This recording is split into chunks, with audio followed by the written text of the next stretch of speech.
Sextou, pessoal, sextou. E se sextou é dia de cestas assustadoras no canal Ler Até o Amanhecer. Eu sou a Joyce Rodrigues e, bom, primeiro sejam todos bem-vindos, os novos inscritos. E também eu gostaria de explicar para vocês que a história que eu vou trazer hoje, ela foi tirada, basicamente, ela foi retirada, né? Do livro da Daniela Arbex, Todo Dia a Mesma Noite, a história não contada da Boate Kiss. É este livro aqui, tomara que foque. Esse livro aqui, ele saiu pela editora Intrínseca e ele conta, né, com muitos detalhes, muitas histórias pessoais das pessoas que perderam jovens, perderam seus filhos, seus pais, seus netos, dentro da Boate Kiss no dia 27 de janeiro de 2013. É uma tragédia relativamente recente, então eu peço para vocês que tenham um pouco de consciência quando forem deixar algum comentário. Tem pessoas que podem ser muito maldosas, então tá na hora de guardar o veneno, porque pode ter alguém ali que sabe ou teve um conhecido que pode ter perdido dentro dessa tragédia que foi muito maior do que a gente imagina. Ela tá aí no rol de uma das maiores tragédias que já aconteceram em ambientes fechados no mundo. Então, eu vou chamar a vinheta e a gente vai continuar essa história, onde eu vou tentar contar para vocês em 4 partes, tá? Para que elas possam se encontrar, porque por mais que pareça, não é nada fácil você pegar uma tragédia, ainda mais uma tragédia tão recente, e tentar fazer um vídeo sem expor tanto as pessoas, sem colocar as pessoas numa situação difícil, e também é difícil de contar, porque é tocante, tá? Então, vou dividir mais ou menos, não em 4 vídeos, mas em 4 partes principais, um vídeo só. Eu espero que vocês tenham paciência, porque provavelmente o vídeo será longo, tá bom? E não esqueçam, gente, já deixa aquele like, tá? Ajuda bastante, principalmente agora no início do vídeo. Se você tá assistindo e não é inscrito ainda, por favor, se inscreva, porque eu quero muito que o canal cresça, vocês ajudam muito que o canal cresça. E também me sigam no Instagram, que o pessoal já estava acompanhando mais ou menos o que eu estava lendo, ou o que eu estava fazendo lá pelo Instagram. Então, é @Joyce Rodrigues Oficial, tá aparecendo aqui para vocês. E agora eu vou chamar a vinheta e a gente já pula realmente para a história, tá bom? Então, Penny, Jack, vinheta.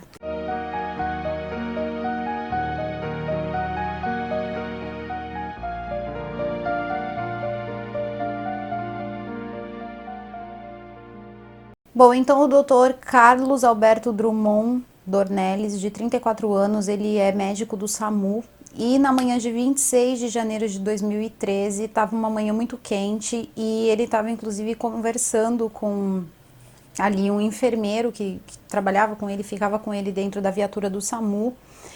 Eles se referem assim à viatura do SAMU, eu achei que era uma espécie de ambulância, mas não, parece que eles chamam de viatura mesmo.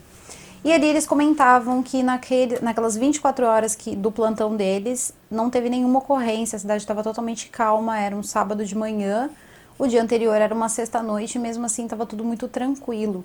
Então, quando eles passaram, né, o plantão deles para o outro médico que chegava ali, eles comentaram isso, e inclusive aquela semana tinha sido uma semana muito calma. E o rapaz que estava com ele, acho que o nome dele era Fernando, se eu não me engano. Depois todos os nomes eu vou deixar na descrição, tá, gente? Quem é quem, todos os nomes completos, porque os que eu não lembrarem completos eu vou lembrar pelo menos do sobrenome. E eu não vou interromper para poder passar esses nomes, porque ninguém aqui é bobo, tá bom? Então vamos lá. E aí eles comentaram, né? Esse rapaz, ele comentou, falou pra ele, nossa, isso não é uma coisa que costuma acontecer, parece até que não é uma coisa natural, que vai acontecer alguma coisa. Ele quis dizer que aquilo não tava cheirando muito bem pra ele, sabe? Ele falou, nada, é tranquilo, tá tudo bem, não é sempre que o nosso serviço é dispensado, mas que bom, né, que dispensou. Então, tudo bem, naquele dia o Dornelles, né, ele ia sair com a esposa e mais um casal de amigos médicos, então ele tinha uma coisa legal para fazer à noite com a esposa. E ali eles foram comer num restaurante, então conversaram muito, tomaram cerveja, só que dentro de um horário ali que quando ele estava voltando para casa ainda eram 11 da noite. E eles acabaram passando de carro, ele e a esposa, em frente à Boate Kiss. E por incrível que pareça, às 11 da noite não tinha ninguém na porta. E aí ele lembrou que lá era Santa Maria. E Santa Maria, gente, é uma cidade. Santa Maria é uma cidade que tem 8 universidades muito grandes, entre elas uma é uma universidade pública e as outras 7 são privadas, mas são cursos concorridíssimos, então muitas pessoas estudam nessas universidades, muitos jovens. E ali ele sabia que a vida noturna dos jovens, na verdade, vai começar ali pela meia-noite. Ele nunca passava ali e realmente via de jovens ali na porta, porque ele passava muito cedo por conta do horário que ele tinha que cumprir.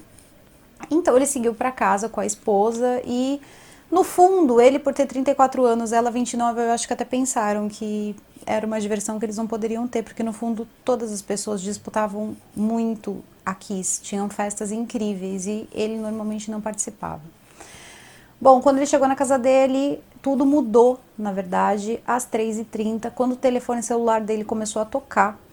E ali ele atendeu, né, com aquele instinto de médico, e um médico um pouco diferente. Ele era um médico bem experimentado, ele era um médico totalmente acostumado a pressões. Para vocês terem uma ideia, ele ficou 6 meses e 24 dias no Haiti, na missão em Porto Príncipe, no resgate das vítimas e também acolhimento das vítimas né, do terremoto que aconteceu e devastou Porto Príncipe.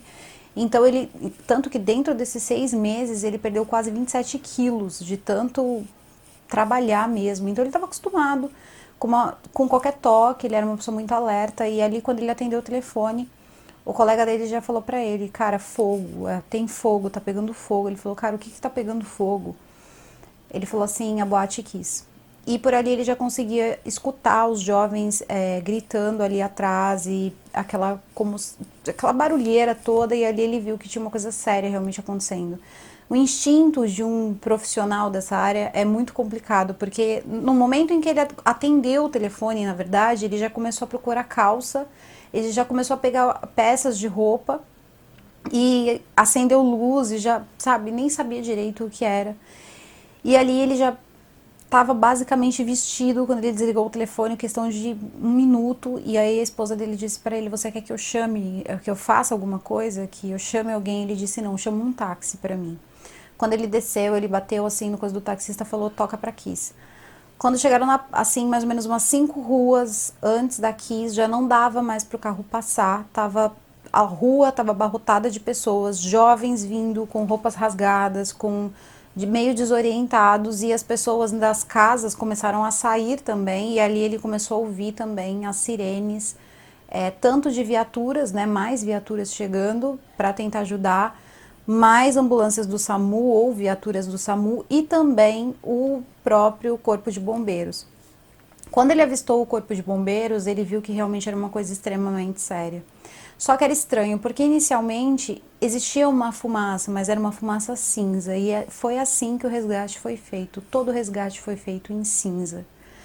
É uma coisa complicada de se falar, mas é por isso que muitas vezes as pessoas que trabalham no resgate, que trabalharam na verdade no resgate da Kiss, eles costumam dizer que foi muito difícil lembrar dos rostos. Eles têm lembranças muito mais profundas até mesmo que um rosto, porque eles não conseguiam ver direito quem eles estavam atendendo, era um instinto. Porque aquela fumaça, ela encobria totalmente a feição das pessoas. Por um bom tempo eles ficaram naquelas condições. Então, quando ele chegou ali, ele já foi direto para a viatura do amigo dele, que estava já fazendo atendimento. Tinha em torno de umas 5 pessoas ali dentro da viatura, num estado muito crítico mesmo. E elas foram falecendo. E a grande verdade é que eles precisavam que os corpos fossem retirados de lá, porque eles precisavam de espaço, e o número de pessoas precisando de atendimento era surreal. Parece até um pouco... É ruim de ouvir isso, na verdade, né? A gente parece insensível, mas não é. É a sobrevivência. No fundo, se o número de mortos foi tão grande, talvez tivesse sido um pouco mais, se tantas atitudes que às vezes a gente pode até acabar julgando dentro dessa história não tivessem sido tomadas, como por exemplo essa. Porque quando eles entregavam para as pessoas e falavam: pega sua amiga e tira daqui, porque infelizmente ela faleceu, elas olhavam e o rosto dessas pessoas, a boca estava totalmente rosada, e existia um porquê disso que fica na segunda parte. E ali eles não conseguiam entender. A desorientação daquelas pessoas era um pouco diferente de um incêndio normal, e ele tinha mais ou menos uma noção do que estava acontecendo, mas ele não tinha certeza. Ele acabou cogitando de hidrogênio, mas era uma situação em que, se ele pensasse nisso, ele paralisaria tudo que estava sendo feito, porque as pessoas morreriam em menos de 5 minutos. Então era uma condição muito complicada. Ele precisava olhar só o que estava à frente, precisou de muito foco para aquele atendimento continuar. Então os jovens começaram a tentar ajudar os bombeiros. Quando o chefe dos bombeiros recebeu a primeira ligação dentro ali do alojamento deles, ele realmente não achava que aquilo era um incêndio de proporções tão grandes, então ele fez um deslocamento de pessoas, o contingente dele estava totalmente desfalcado, o bombeiro mesmo, treinado, só tinha ele, né, que tinha o sobrenome Miller, depois lá no box de descrição vai estar lá o nome dele, do chefe dos bombeiros.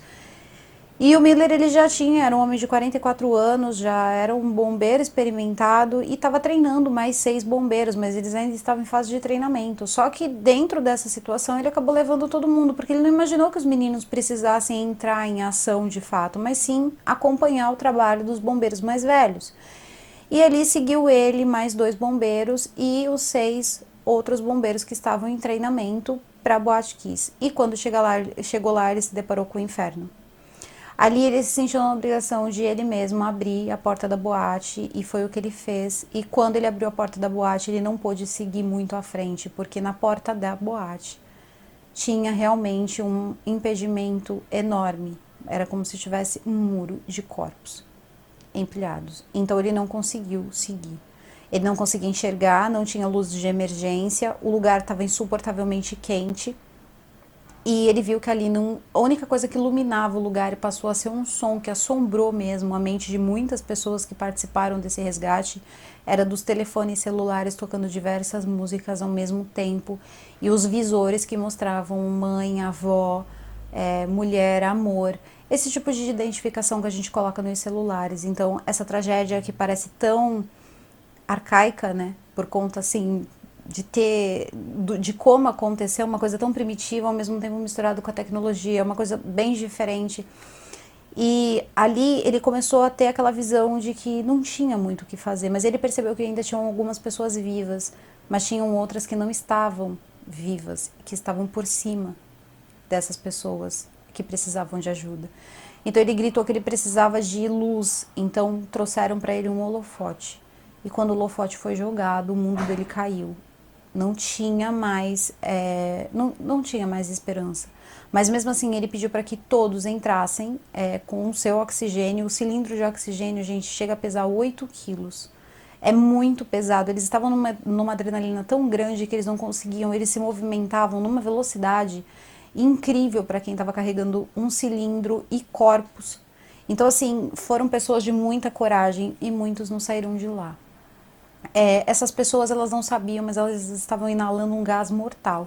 E depois esse gás, ele precisa ser explicado de uma forma correta. Vocês só me desculpem o barulho, gente, porque com essa quarentena, mesmo à noite, o prédio acaba ficando cheio de gente, tem sempre barulho. Infelizmente, não tem como, eu não tenho isolador de som, tá? Então peço desculpas. Voltando aqui, gente, quando ele colocou os holofotes, ele disse para os rapazes: eu quero que tire todo mundo daqui, os vivos, os mortos, não me importa, tira todo mundo daqui, coloca para fora o máximo de gente que vocês conseguirem no menor tempo possível, façam o máximo possível. Ele mesmo se direcionou ali para os banheiros e quando ele chegou nos banheiros, a coisa foi ainda pior. As pessoas estavam em situações assim horríveis, porque elas tentaram fugir pela janela do banheiro, só que a janela do banheiro estava lacrada. Ali algum jovem já estava contando para o Dornelles e também para algumas outras pessoas que eles não puderam sair, porque quando foi percebido, na verdade, que estava tendo um incêndio, o incêndio estava acontecendo, as pessoas que estavam no fundo da boate, porque a boate estava funcionando com quase o dobro da capacidade permitida, então era muito difícil se ter visão do que estava acontecendo, os seguranças e os funcionários bloquearam a passagem e as pessoas não puderam sair porque eles não queriam que as pessoas saíssem sem pagar a comanda.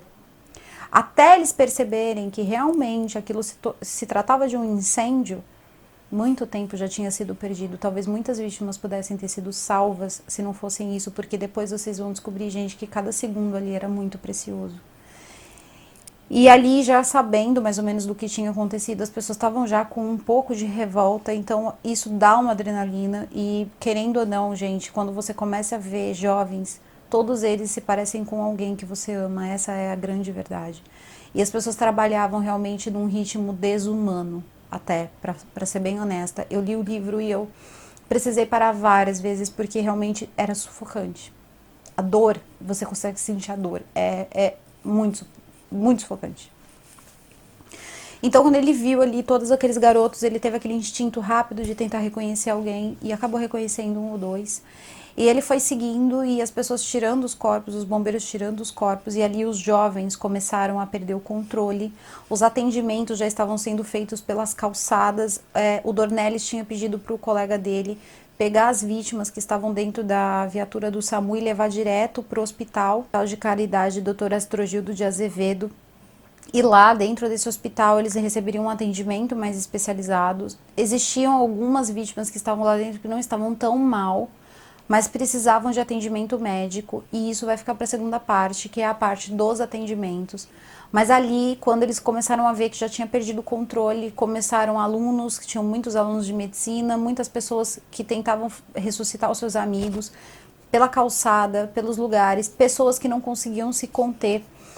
O próprio Miller, ele quando viu a situação, né, que era ali o comandante ali do Corpo de Bombeiros, ele começou a ligar para várias instituições particulares para pedir ajuda, para chamar resgate, para chamar todo tipo de viatura, qualquer ajuda era bem-vinda. Esse homem mobilizou muita gente. E nada era suficiente, essa era a verdade. Não conseguia, porque quando o tumulto acabou ali, quando essa história, esse caos, ele terminou na frente da Kiss, ele se iniciou dentro dos hospitais. E aí a coisa começa realmente a se pintar de vermelho. E, bom, quando eles começaram os atendimentos, já poucas pessoas já estavam com vida e era muito sinistro, porque as pessoas saíam de dentro da boate totalmente bem, conversando, contando, perguntando sobre um amigo e outro, e de repente essa pessoa simplesmente caía, e ali ela começava a entrar em choque, e ela não conseguia mais voltar e morrer ali. Então foi uma situação diferente, as pessoas os profissionais não estavam conseguindo lidar com aquilo. E quando os bombeiros decidiram que iam estourar realmente, iam tirar, ia começar uma retirada ali do teto da boate, os corpos, a maior parte deles já tinha sido evacuados. Antes disso, os estudantes, eles também estavam tentando resgatar pessoas. Tem histórias, assim, dentro do livro, muito tocantes. Eu vou tirar, não vou colocar isso, mas realmente muito tocantes. Mas um garoto, ele sozinho, para vocês terem uma ideia, ele resgatou 5 amigos, 5 pessoas. E acabou falecendo. Teve um que só entrou e achou a irmã mais nova. E depois que ele tirou a irmã sobreviveu e ele não. Então tem muitas histórias, e os jovens, quando eles viram que não ia conseguir mesmo salvar muita gente, que as pessoas não estavam conseguindo respirar, eles pegaram equipamentos dos bombeiros, eles pegaram machados e todos se juntaram e começaram a quebrar as paredes para que aquilo pudesse começar a esfriar, porque dentro da boate estava em torno de 135 graus, estava muito quente. E aí o que acontece? Dentro desse alvoroço todo, as pessoas começaram a chegar no hospital. E quando chegaram no hospital, muitos aparentemente não estavam tão mal. Obviamente tinham aqueles que estavam com respiradores e precisavam de respiradores, outros que precisavam também. Mas tinham uns que estavam inclusive contando e perguntando, dando nome, se identificando. E de repente entravam num estado meio letárgico e aquela pessoa começava a ficar estranha e depois ela convulsionava e eles perdiam o paciente. E eles não estavam conseguindo entender. Um dos médicos que estava trabalhando no plantão naquele dia, na verdade, cobrindo um amigo que precisou tirar uma folga, pediu esse favor para ele estava de plantão. Um médico já na casa dos seus 60 anos, depois também vou deixar o nome dele aqui embaixo, ele simplesmente estava no meio de ele estava entubando, na verdade, um garoto, fazendo procedimento no rapaz, e o telefone dele tocando, mas ele não atendeu. Até que um enfermeiro pensou, porque ele tinha um filho jovem, na verdade ele tinha 2. E o enfermeiro pegou o telefone, já tinha essa intimidade, e atendeu, e era a filha dele, pedindo pelo amor de Deus para falar com o pai, porque o irmão dela tinha ido para a boate e estava dentro da Kiss. Esse pai precisou de alguns segundos para assimilar, porque ele já estava vendo o que estava acontecendo e ele sabia que as chances de encontrar o filho dele com vida não eram tão grandes. Então, ele só disse para ela: filha, eu não posso fazer nada. Se você encontrar ele, você vai trazer ele para cá. Se encontrarem ele, vão trazer ele para cá. E quando ele chegar aqui, ele vai receber o melhor tratamento que puderem dar, assim como todos que estão aqui. Essa história realmente me tocou muito. Eu acho que foram uma das histórias que mais me tocaram, porque você realmente fez um juramento, um médico ele faz um juramento, e eu acho que faltam tantos profissionais assim, mas tantos, é realmente surreal. Bom, eu acho que uma outra coisa que eu fiquei prestando atenção é no lance das sirenes. Eu não quero deixar vocês entediados com as minhas reflexões, mas é pra gente parar e pensar. Vocês imaginam, quando a gente escuta uma sirene, seja da polícia ou dos bombeiros, o nosso inconsciente parece que sabe quando é um e quando é outro. Quando o bombeiro ele passa e a sirene tá ligada, a gente sabe que aconteceu alguma coisa séria em algum lugar. Mas quando você tá dentro desse perigo, eu sei porque já aconteceu comigo uma vez, de estar dentro da situação de risco. Quando a gente escuta a sirene do bombeiro, uma calma tão grande entra no coração da gente, na pele, parece que tudo aquilo vai passar em segundos. Eu acho que foi o que aqueles garotos eles sentiram, porque muitos foram falar com o chefe dos bombeiros e realmente não adiantou nada. Então, parece que nada adiantava. A sensação que você tem quando chega em determinada parte dessa história é que parece que nada é o suficiente, que nada vai evitar uma tragédia. Parece que absolutamente todos que estavam ali dentro vão morrer, porque eles começaram a cair no hospital e eles não conseguiam saber o que essas pessoas tinham. Dornelles, ele simplesmente, quando terminou, ligado no 220, adrenalina, flor da pele, ele simplesmente foi pro hospital e disse: no que eu posso ajudar. Esse homem, ele simplesmente por estar dentro do hospital, ele chamou a atenção da Polícia Federal, que mandou chamar ele. Ele xingou até naquele momento, ele disse, mas que, né, de Polícia Federal que é comigo agora, eu tô aqui no meio desse caos. E quando chegou lá, tinham vários policiais federais parados e se colocando à disposição dele para fazer qualquer coisa que eles precisassem. Inclusive as viaturas estavam lá para caso precisasse transportar não só os doentes para qualquer outro hospital, mas também as mães e os pais dessas crianças que estavam lá dentro. Ele ficou muito emocionado e essas pessoas já entraram no hospital com ele e ali foi feita uma reunião porque muitos voluntários começaram a aparecer, médicos aposentados, pessoas que estavam fora da ativa, gente de todo lugar começou a aparecer. E ali eles fizeram uma reunião básica e dentro do hospital o superior do Dornelles disse para ele: você vai sentar em frente a esse computador porque eu conheço a sua capacidade e você vai resolver o problema do excesso de pacientes dentro desse hospital. Você vai sentar aqui, você não vai levantar enquanto você não resolver essa situação. Eu quero que você tente identificar o máximo de vítimas possível, eu quero que você tente identificar o máximo de pacientes possíveis, eu quero que você tente identificar o grau e separar o grau de gravidade de cada paciente, e isso vai ser uma tarefa árdua e eu quero feito, você só vai levantar daí quando a sua missão for cumprida. E era realmente esse o tom que as pessoas que fizeram a diferença estavam usando, não era momento para mimimi. E ele sentou em frente do computador, ele sabia que ele tinha que fazer alguma coisa, mas ele travou. O amigo dele, o Fernando, que ficava com ele na viatura dele, era companheiro dele no SAMU, pegou uma garrafa de água que ele não tinha pedido e deu para ele, falou: bom, toma aqui tua água e olha, vamos começar, vamos fazer, porque afinal de contas, você vai conseguir. E ele precisava realmente ouvir isso, porque quando ele terminou a água, ele sentou em frente do computador e ele começou a ligar hospital a hospital. Preciso de vagas, preciso de ajuda, preciso de socorro, tá acontecendo isso, tá acontecendo aquilo, mas ninguém queria ajudar. Até que ele lembrou de um amigo, regulação, que são basicamente um homem, uma pessoa, um grupo, que vai arrumando vagas, conseguindo vagas nos hospitais de acordo com a necessidade de leitos. Então ele conversou com esse rapaz que começou a encontrar muitos leitos para ele, só que existia um problema. Ele precisava transportar essas vítimas. E isso era muito complicado, porque muitos deles estavam em condições muito instáveis para serem transportados de viatura, de carro, de como desse. Essa era a verdade. Então ele decidiu que ele precisava de aviões. Então ele começou a entrar em contato com várias pessoas que ele conhecia dentro do meio militar, até que ele acabou com o telefone de um homem chamado Tenente Yuri Carneiro. Viu toda a situação, ele contou toda a situação para o Yuri, só que o Yuri precisava passar para o seu superior, que no caso era o Tenente Coronel o Alex Pereira do Amaral, que estava de serviço e ouviu tudo que ele tinha para dizer e falou para ele: a gente está à disposição. De quantas pessoas a gente está falando? 3, 4, 5? Ele disse: senhor, não são menos de 40. E falou: isso não é uma emergência, isso é uma tragédia. Ele falou: eu tenho um avião próprio para resgate de pessoas em qualquer estado e eu vou deixar à disposição, eu só preciso ligar para Brasília. Era um modelo Black Hawk, assim, totalmente equipado. E ele ligou para Brasília minutos depois, eles liberaram, ele falou, eu acabei de liberar um, e em 30 minutos eu tenho mais 3 para liberar para você. E todos os aviões da Força Aérea estão à disposição e eu tô mandando o Yuri para ir para te ajudar com tudo isso, a coordenar tudo isso e pode contar com a gente. Então, gente, a Força Aérea ajudou muito, mas muito no resgate das vítimas da Boate Kiss. Isso foi incrível. Quando chegaram lá, eles trombaram com outro problema. O Dornelles não parava de resolver problemas, essa era a verdade. Eu fiquei impressionada com a capacidade de resolução de problemas desse homem, gente, sinceramente. Eles precisavam de... Esse avião que eles estavam mandando, ele era muito potente, muito rápido e muito preparado. O problema é que ele tinha 10 toneladas.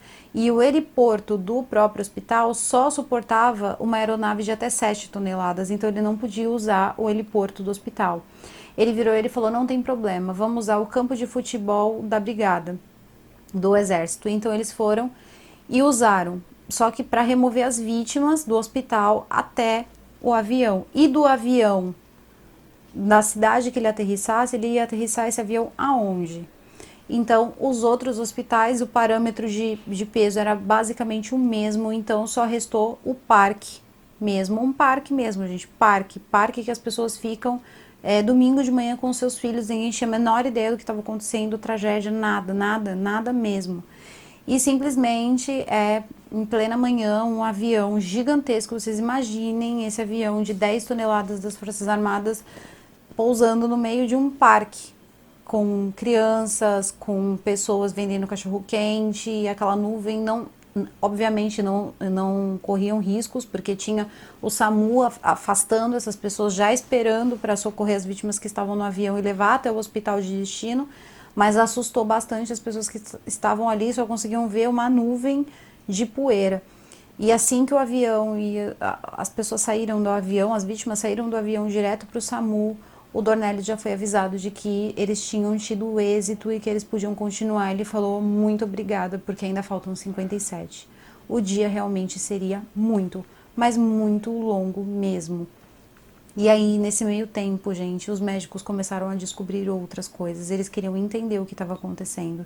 E eles estavam vendo que eles tinham, na verdade, respirado algum tipo de ácido que estava matando as células do corpo deles e fazendo com que o cérebro deles não recebessem oxigênio, e era por isso que as pessoas estavam entrando em óbito com aquela velocidade e estavam morrendo daquela forma, e as consequências desse gás e o que era esse gás. Eu vou explicar tudo isso para vocês agora, tá bom?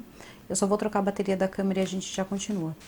E afinal de contas, o que estava matando os jovens daquela maneira foi realmente um incêndio? Não, gente, o incêndio pouco teve a ver com isso. Na verdade, o que acontece foi que durante um show que estava acontecendo com uma banda que tocava na casa noturna, eles eram conhecidos por fazer um show pirotécnico, colocar ali fogos de artifício, esse tipo de coisa, e parece que quando isso aconteceu, começou um fogo no teto.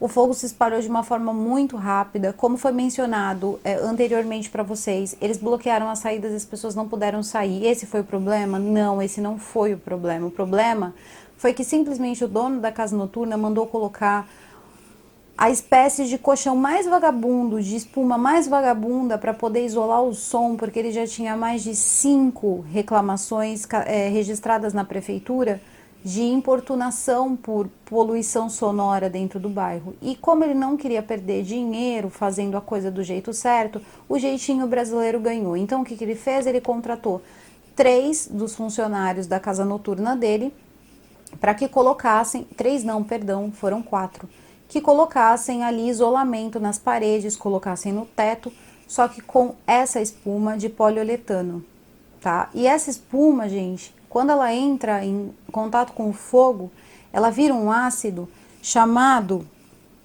cianeto de hidrogênio. E o cianeto de hidrogênio, gente, é o mesmo componente químico que eles usavam ali, o mesmo gás que eles usavam nas câmaras na Segunda Guerra Mundial, na época ali de Auschwitz, na Polônia, campos de concentração, por vários lugares ali. Vocês sabem muito bem para quê. E a taxa ali de sobrevivência é entre 1 e 5 minutos. É o que as pessoas conseguem aguentar. Então, esses jovens aguentaram muito. Então, existiram muitas baixas, existiram muitas mortes, sim, existiram, gente, mas muita gente sobreviveu ali por conta de muita força física, resistência e também atendimento médico, porque não demorou muito não. Todo esse procedimento em retirar as pessoas que estavam ainda vivas, levar para o hospital, ter primeiro um contato de atendimento, demorou aí no máximo 25, 30 minutos. Foi tudo muito rápido, mas eles já estavam sendo atendidos logo ali no local, então aquilo pode ter amenizado.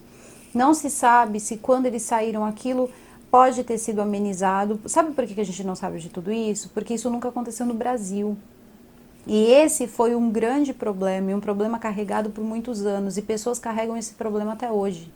Quando esse problema foi diagnosticado, na verdade, esse assassino invisível, porque esse gás ele é incolor e inodoro. Então você não consegue ver, você não consegue sentir, mas você está respirando.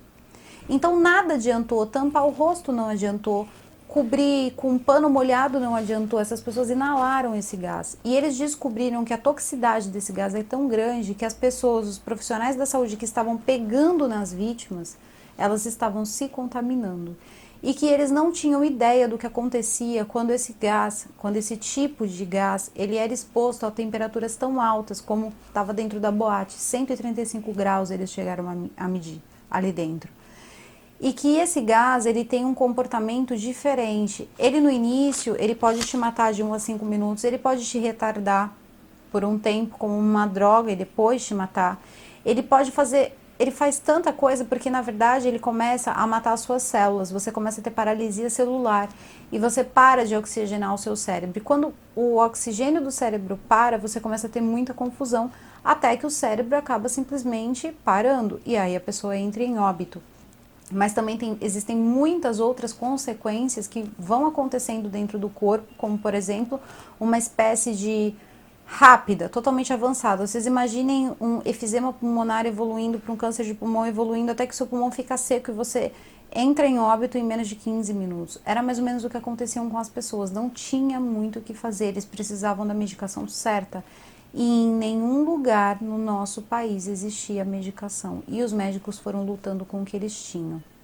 E aí, nesse momento, a gente começa, gente, depois dessa parte do atendimento, como estava acontecendo, como foi descoberto o que tinham respirado aqueles jovens, começa todo um processo. Dornelles tinha conseguido a ajuda, né, da Força Aérea, só que ele precisava identificar as vítimas, e aí existia um segundo problema. As mulheres, elas eram diferentes dos homens na hora de serem identificadas, porque o que acontece?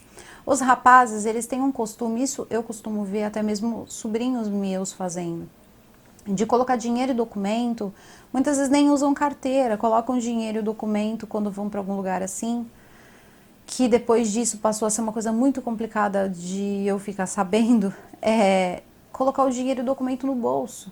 Então essas vítimas eram encontradas com documento, né? Ou os pacientes eram facilmente identificados, o que facilitava a chuva de mães desesperadas que estavam fora do hospital, que precisou de várias barreiras humanas para que elas não invadissem o hospital, gente, porque elas queriam demais o filho delas. É uma dor que não dá para mensurar.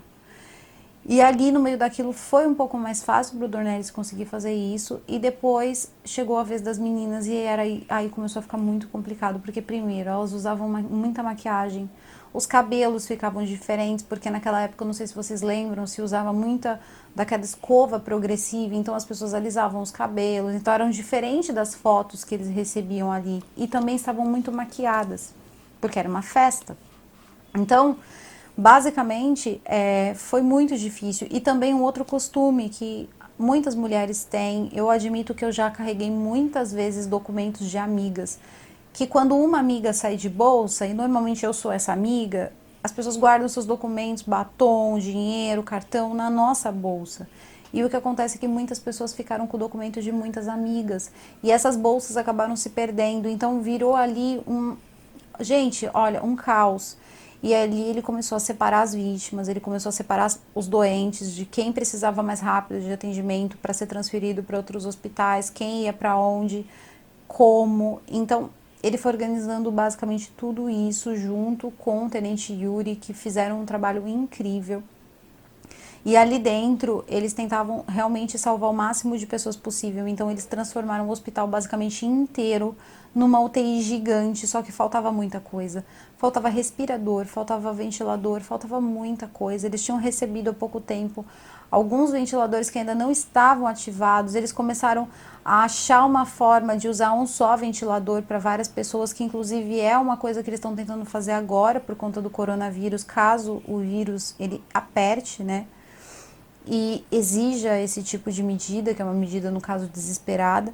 E ali eles foram transferindo também as pessoas para lugares, retirando as vítimas. E ali, observando as vítimas, eles tiveram certeza mesmo de que era aquele gás. A imprensa mundial noticiava vítima a vítima do Brasil lá fora, porque o mundo estava de olho no Brasil. Afinal de contas, nós sediaríamos a Copa do Mundo e antes da Copa do Mundo nós sediaríamos as Olimpíadas. Então estavam todos ali de olho para ver se o Brasil tinha condições de manter a segurança deles, não é verdade? E o que acontece? As maiores pessoas quem estava realmente mais ali focado em acabar ali com a nossa reputação perante o mundo eram os estrangeiros, e várias tragédias semelhantes, não de proporções tão grandes, tinham acontecido também em outros países, mas isso fica para uma outra história. E ali eles constataram que o Brasil não tinha a menor capacidade de... Coisas assim saíram na mídia, tá, gente? Isso aí eu pesquisei fora do livro. Que o Brasil não tinha a menor capacidade de proteger as pessoas em ambiente fechado, que o Brasil não tinha o menor suporte. Realmente não era totalmente mentira, mas as pessoas estavam fazendo o seu melhor.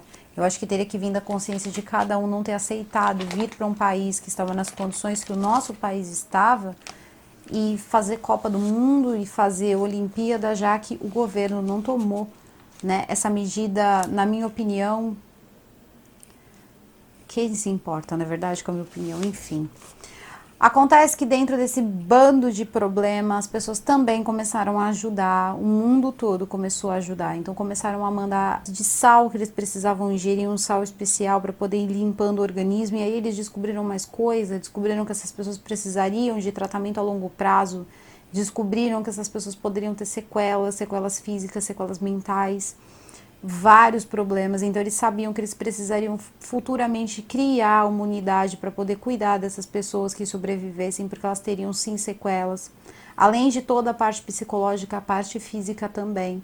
Muitas pessoas tiveram vários por cento, mas muitos por cento, gente, do corpo. Eu não vou ficar revelando aqui quantidade, mas em torno de 40%, sabe, de queimadura. Muita gente precisando de enxerto, de sobreviventes. Tudo isso precisaria posteriormente. Ali era uma primeira tragédia, mas isso ainda vão se desdobrar muitas outras.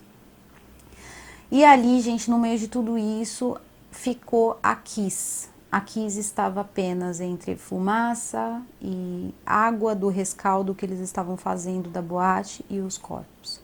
E foi então que o telefone de uma pessoa que eu tive a honra de conhecer através do livro, e que eu fico muito grata por ter conhecido, porque eu nunca vi uma pessoa tão forte na minha vida, tocou e mudou muita coisa. E o nome dessa mulher é Liline. Ela era capitã da brigada, era capitã de sobreaviso, na verdade, da brigada do hospital militar.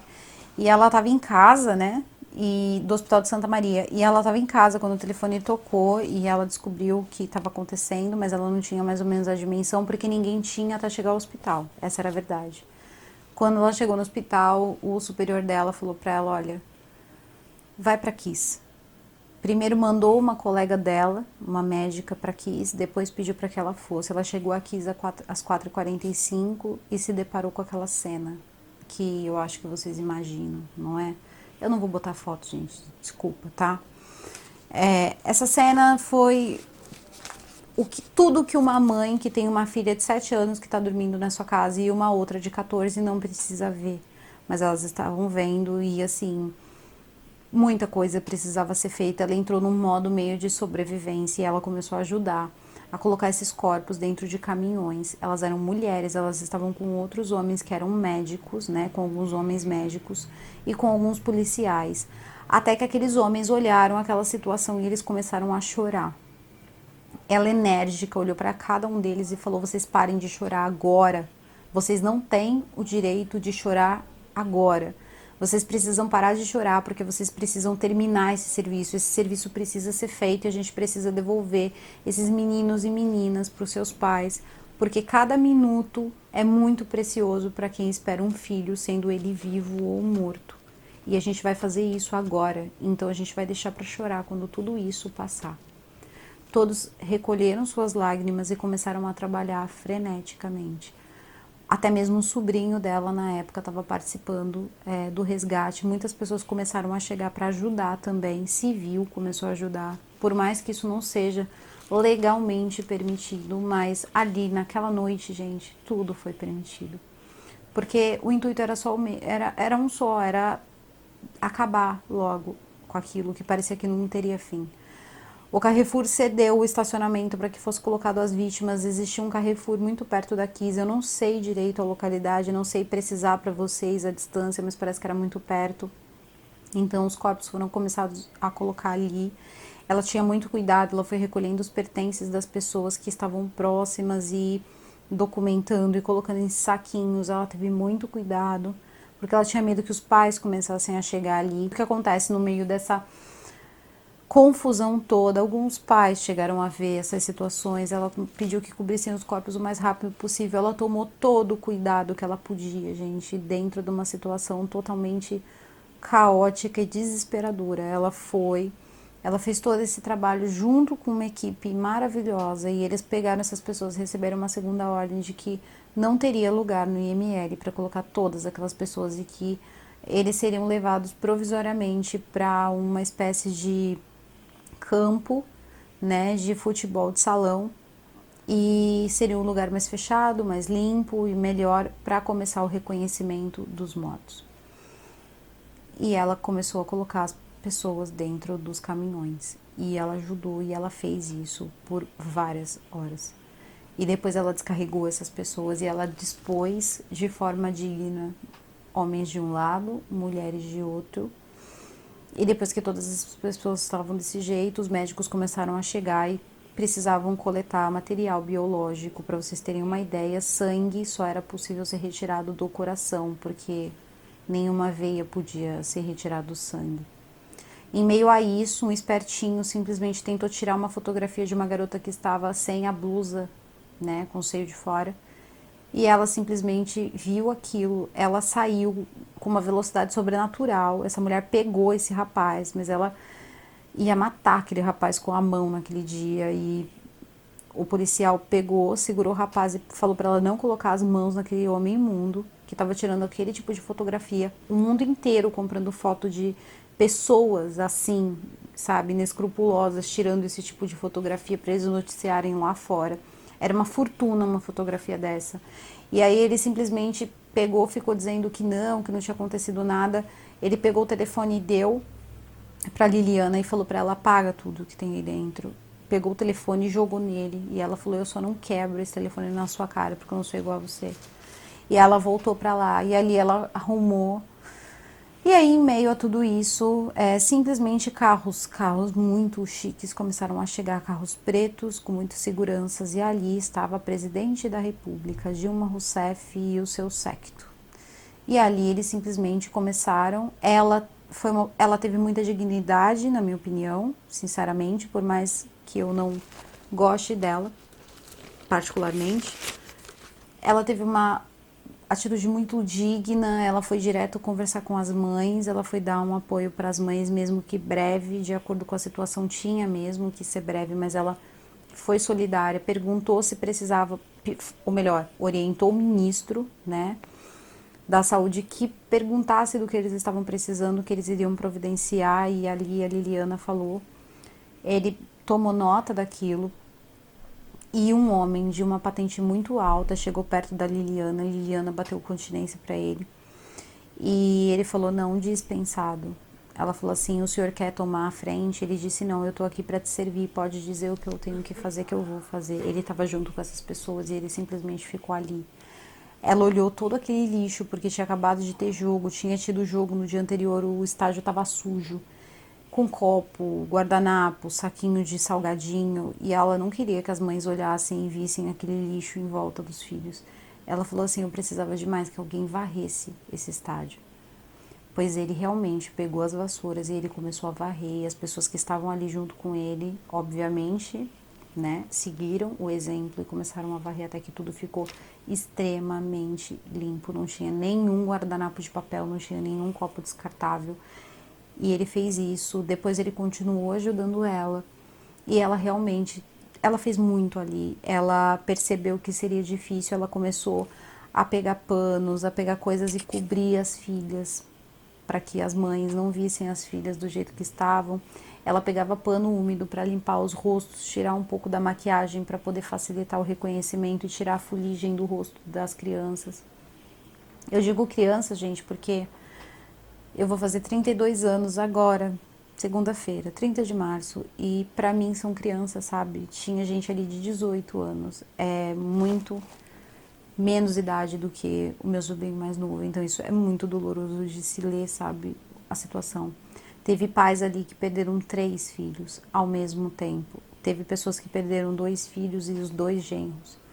São situações em que é inimaginável, só quando você, a partir do momento que você pegar esse livro e você abrir, você vai fazer parte dessa história, e isso, ao mesmo tempo que é trágico,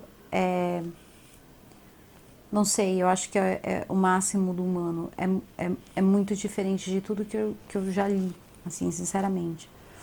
E ali ela começou esse processo e as mães começaram a saber que os filhos que estavam sem vida estavam naquele estádio e se dirigiram para lá e começaram a entrar e os reconhecimentos começaram a acontecer.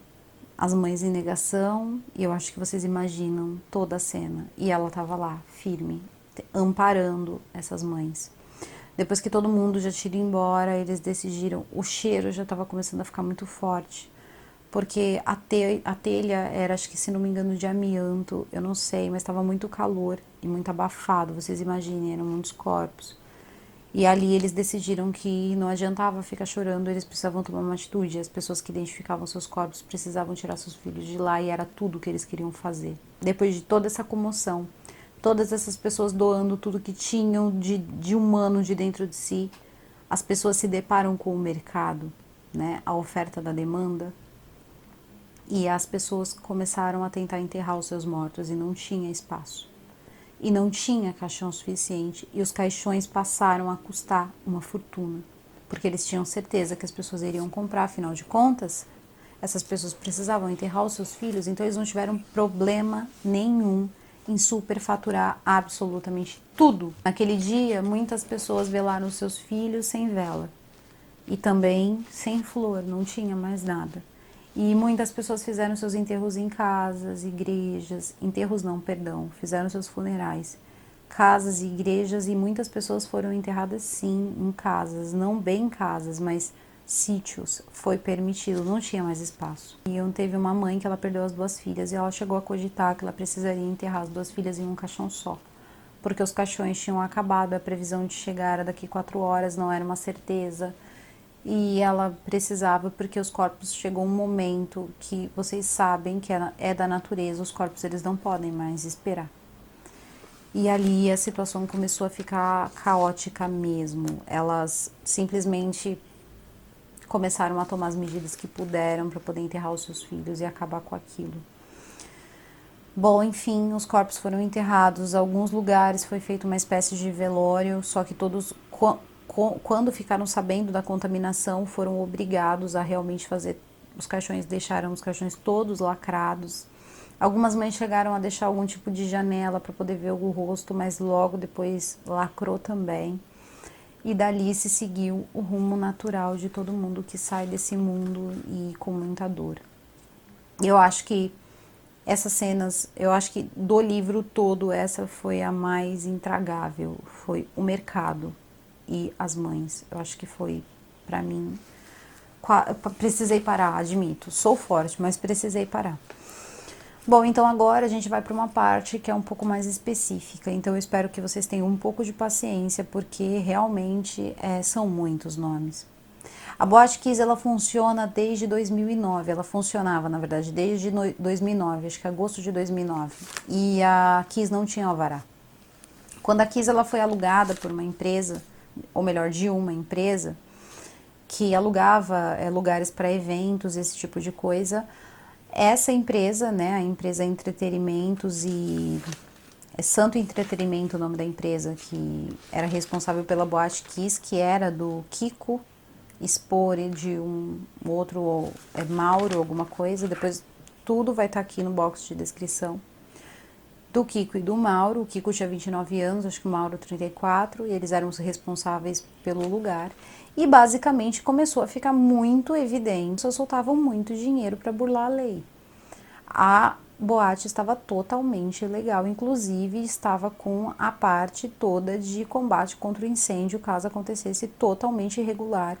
Saídas de emergência só tinha uma, quando no mínimo uma casa de pequeno porte precisa de duas.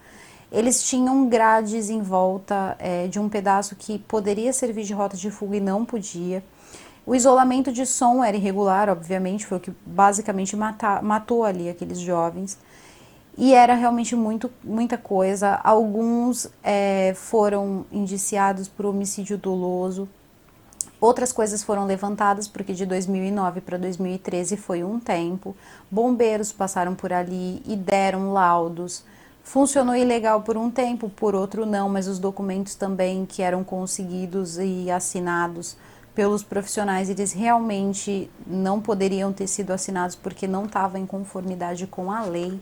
Então, a documentação, as pessoas, elas estavam começando a aparecer, e o nome do chefe do corpo de bombeiros, o de sobrenome Miller, que eu citei para vocês, acabou sendo apontado ali, acabou por conta de ser um superior, ser responsável por toda essa papelada dos bombeiros, que acabou, segundo o que se dizem, passa pela mão do chefe. Eu não sei se isso é verdade, gente, também não foi explicado isso no livro, mas ele acabou sendo responsável por parte desses alvarás que foram soltos durante os anos que a boate funcionou, mas no momento que aconteceu ali a tragédia, o alvará estava vencido, e foi nesse momento que ele aproveitou, porque ele teve o alvará de um ano, do ano de 2011, e no ano de 2012 que venceu a licença dele, e ninguém apareceu para fazer a vistoria, então ele aproveitou e pediu para que os funcionários, os 4 funcionários, colocassem ali aquela espécie de colchão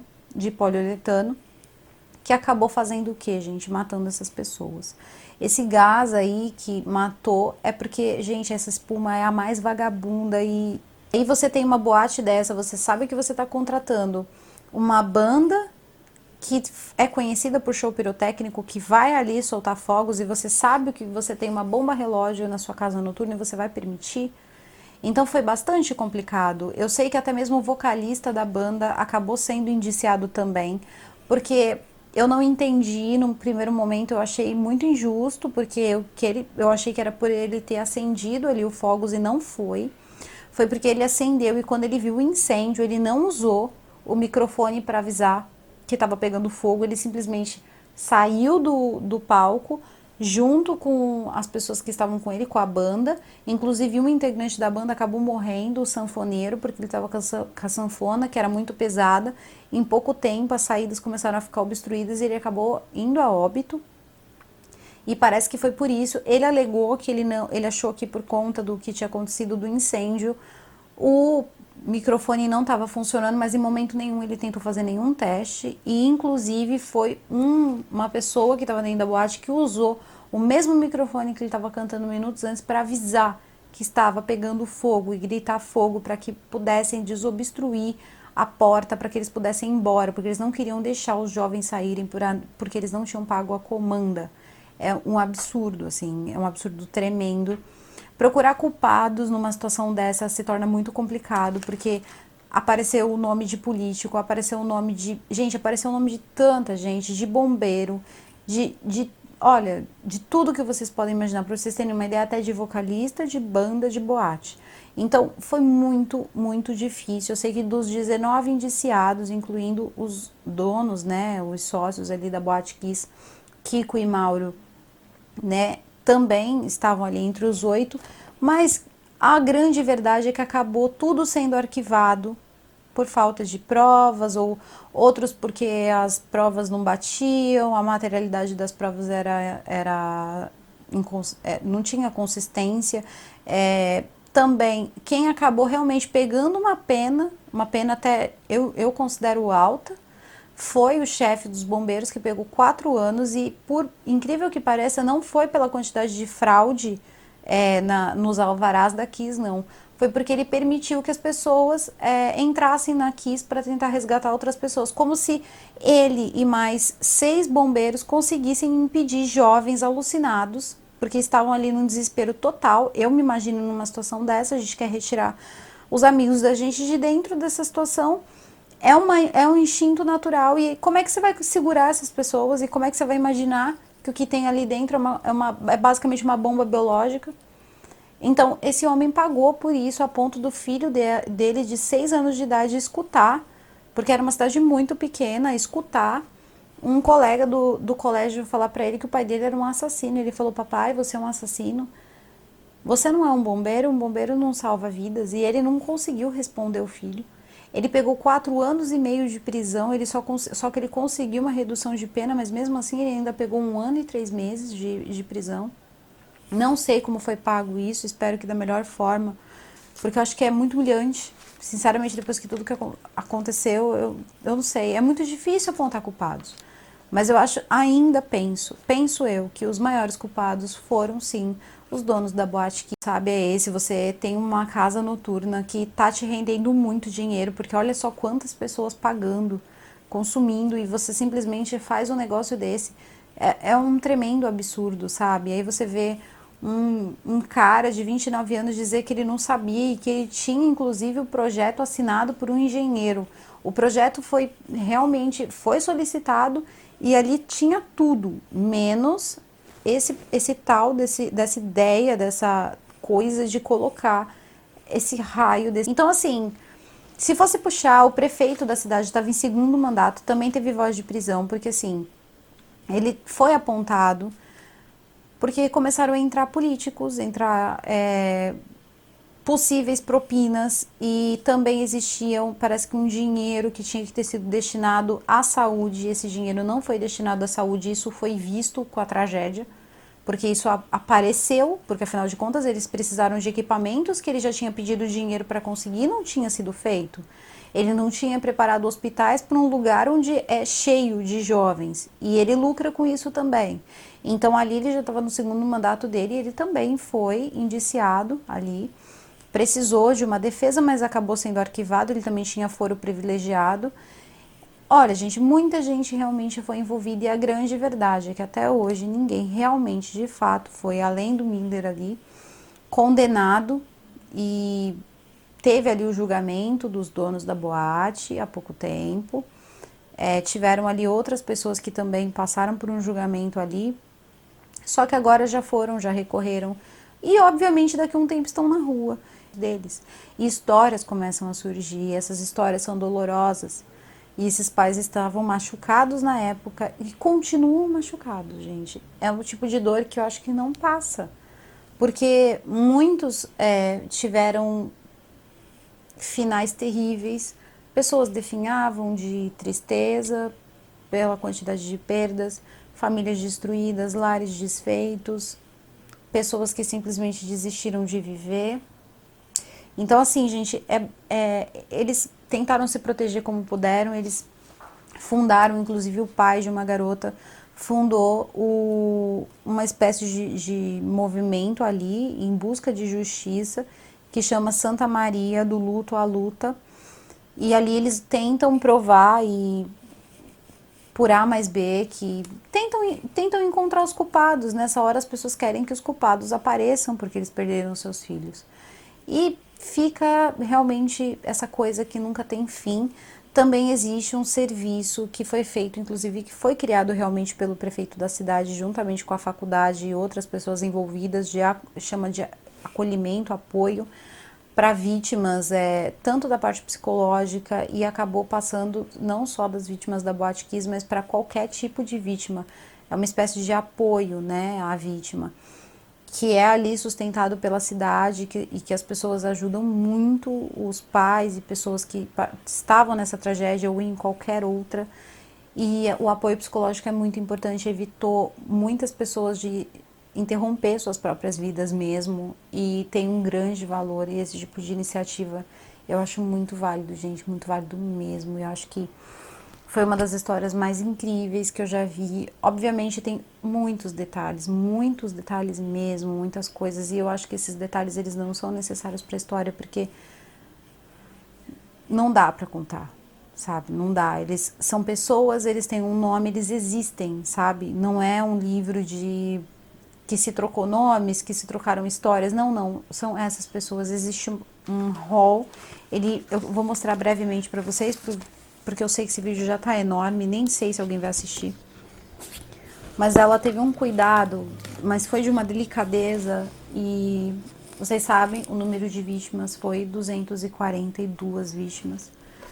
Tanto no momento até depois dos atendimentos médicos das pessoas que vieram a óbito, o número final foi esse.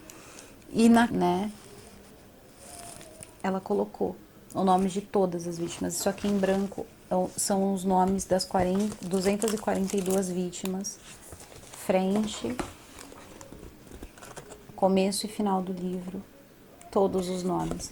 Então eu só tenho que parabenizar essa mulher fantástica. Aliás, foi marcado por homens de coragem e mulheres muito fantásticas. E pasmem, vou contar uma coisa para vocês. Liliana, que foi a mulher que comandou todo esse processo caótico de identificação das vítimas, remoção, e participou de tudo isso, ela foi simplesmente punida por improbidade, porque ela não estava usando o uniforme correto. Ela estava com uma roupa civil e ela era uma militar, agindo como uma militar num posto militar. Eles realmente estão tentando puni-la, porque ela não estava com uniforme naquela noite. Ela e mais 2 profissionais que eram militares. Acreditem se quiser, gente, até pais estão sendo processados. Teve um pai que simplesmente disse como que todas as evidências apontam para a prefeitura e para os secretários do prefeito, e agora o prefeito acabou de sair ileso, né, de dentro do processo. Eu vou deixar o nome também dos promotores, tá, gente, aqui no box. Vai ser bem grande, mas vou deixar aqui o nome desses promotores, ou eu vou deixar lá no Instagram. Eu acho que eu vou deixar no Instagram porque é melhor, porque aqui pode ser que dê algum tipo de problema, mas no Instagram não. Vou deixar todos esses nomes, eu vou tentar fazer uma postagem com todos esses nomes e as funções, e vou deixar no feed, não vou deixar nos stories não, para que vocês possam ver, caso queiram, tá, o nome de cada um. Eu sei que um deles o sobrenome era Trevisan, que era ali o promotor que acabou dispensando a maior parte das pessoas e fazendo a coisa correr frouxo, como se está acostumado aí a ver em muitas coisas aqui no nosso país, né? É bastante complicado. Então, gente, isso aqui é muito mais do que um vídeo, isso aqui é uma pesquisa, isso aqui é uma imersão. Ler esses livros não é nada fácil, mas eu vou ser bem honesta, depois é muito recompensador. São histórias únicas. Esse livro eu recomendo demais, a menos que você tenha, obviamente, gatilhos emocionais sérios ligados a isso. A história é basicamente envolta em tudo isso que vocês acabaram de ouvir. Peço demais para vocês, quem ficou comigo até o final, gente, que compartilhe esse vídeo com o maior número de pessoas que vocês conseguirem. Dá essa força pro canal, sabe? Porque eu acho que tem espaço para todo mundo na internet, eu acho que todo mundo é importante. E eu agradeço demais todo o carinho que eu tô recebendo no Instagram, e eu assim, admito que eu tô muito feliz e eu agradeço a cada um de vocês. Vocês têm a minha gratidão, então muito obrigada. Então esse foi o Cestas Assustadoras de hoje. Desculpem o nome, eu acho que às vezes não comporta com certos casos, mas foi, né, o de hoje. E eu agradeço demais vocês por estarem aqui. E é isso, gente. Um excelente final de semana para todos vocês. Um super beijo. Desculpa o horário que vai ser esse vídeo. E é isso, gente. A gente se vê no próximo. Super beijo. Tchau, tchau.